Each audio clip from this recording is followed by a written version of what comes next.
Okay, ఇప్పుడు భద్రాద్రి కొత్తగూడెం జిల్లా పినపాక మండలం ఉప్పాక గ్రామ పంచాయతీ పరిధిలో మనం వచ్చామండి ఎస్బీ న్యూస్ తరపు నుంచి. ఇక్కడ చూద్దాం అసలు కింద రోడ్డు లోతుకి వెళ్తే అసలు కింద రోడ్డు కూడా తెగిపోయిన పరిస్థితి కనపడుతుంది. తెలియక వాహనాలు వెళ్తే కూడా ప్రమాదం జరిగే అవకాశం ఉంది. ఇప్పుడే ఈ ప్రాంతాన్ని మన స్థానిక ఎస్ఐ రాజ్కుమార్ గారు కూడా పరిశీలించడం జరిగింది. ఎంపీఓ ఎంపీడీఓ గారు పరిశీలించారు. ఇప్పుడు రైతులను అడిగి ఇక్కడ ఏం జరుగుతుందో వాయిస్ తెలుసుకునే ప్రయత్నం చేద్దాం. కాంగ్రెస్ సీనియర్ నాయకులు సాంబ గారు కూడా ఆ ప్రాంతాన్ని పరిశీలించారు. ఒకసారి ఇప్పుడు రైతులను అడిగి వాయిస్ తెలుసుకునే ప్రయత్నం చేద్దాం. అసలు ఏంటి సార్ ఇక్కడ ఉన్న ప్రాబ్లం ఏంటి? మామూలుగా బండ్లు వేసుకోకపోతే కింద పడతానికి ఇదిగా సార్ బండ్లు కింద పడటం కాదు, ఇక్కడ మామూలుగా మందు కట్లే దేనికి వచ్చినా కానీ కింద పడతాం. మొత్తం నీటిమయమే ఇదంతా. ఏమో ఇబ్బంది చెత్త పట్టుకొచ్చి పొలాల్లో పెట్టలేక ఇబ్బంది పడతాను. ఒక్క చికాగాడండి. మరి దీనికి ఏం పరిస్థితి సార్? ఎట్లా చేస్తే మరి మోరీ కడితేనే సత్తా కడితేనే ఒక కానం పెట్టి సత్తా కట్టాలి. దీనికి సత్తా కట్టాలి, దానికి పెద్ద సత్తా కట్టాలి.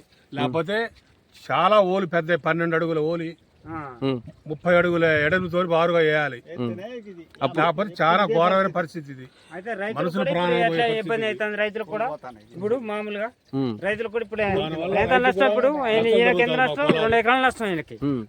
2 ఎకరాలు పంట కూడా మునిగిన ప్రయత్నం చూస్తున్నాం.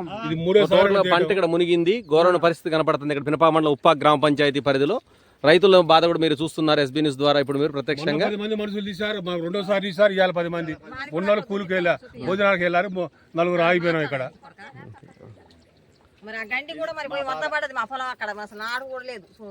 మొత్తం నాడు కొట్టకపోయింది అమ్మ మొత్తం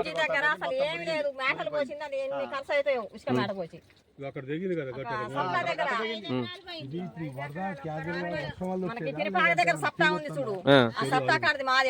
ఓకే. అక్కడ గండి కూడా పోపియట్లేదు. ఆ గండి సప్తా కింద పోయే వద్ద చేను మీద పడిపోయింది మొత్తం.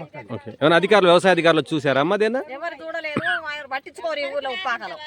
అది అంటే ఇప్పుడు అధికారులు తెలిసే ప్రయత్నం చేస్తామమ్మా మేము మీ పరిస్థితిని అంతా చూపిస్తాం. అక్కడికి వచ్చి ఎప్పుడు రావాలి? ఇప్పుడు రమ్మన్నా మండలం నేను తీసుకుంటానమ్మా. పినపాక మోరీ కాడ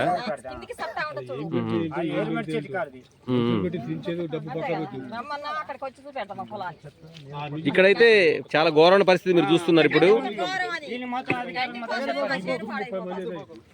దగ్గర పోయే ప్రయత్నం చేయకండి అండి. ఇరిగింది అనుకో ఏం పోలీసుకు వెళ్ళకండి. అది ఈ ఊర్లో అసలు ఏం పోయినా కూడా పట్టించుకోరు. అసలు చెప్పేట నాయకులు అన్నది కూడా లేదు.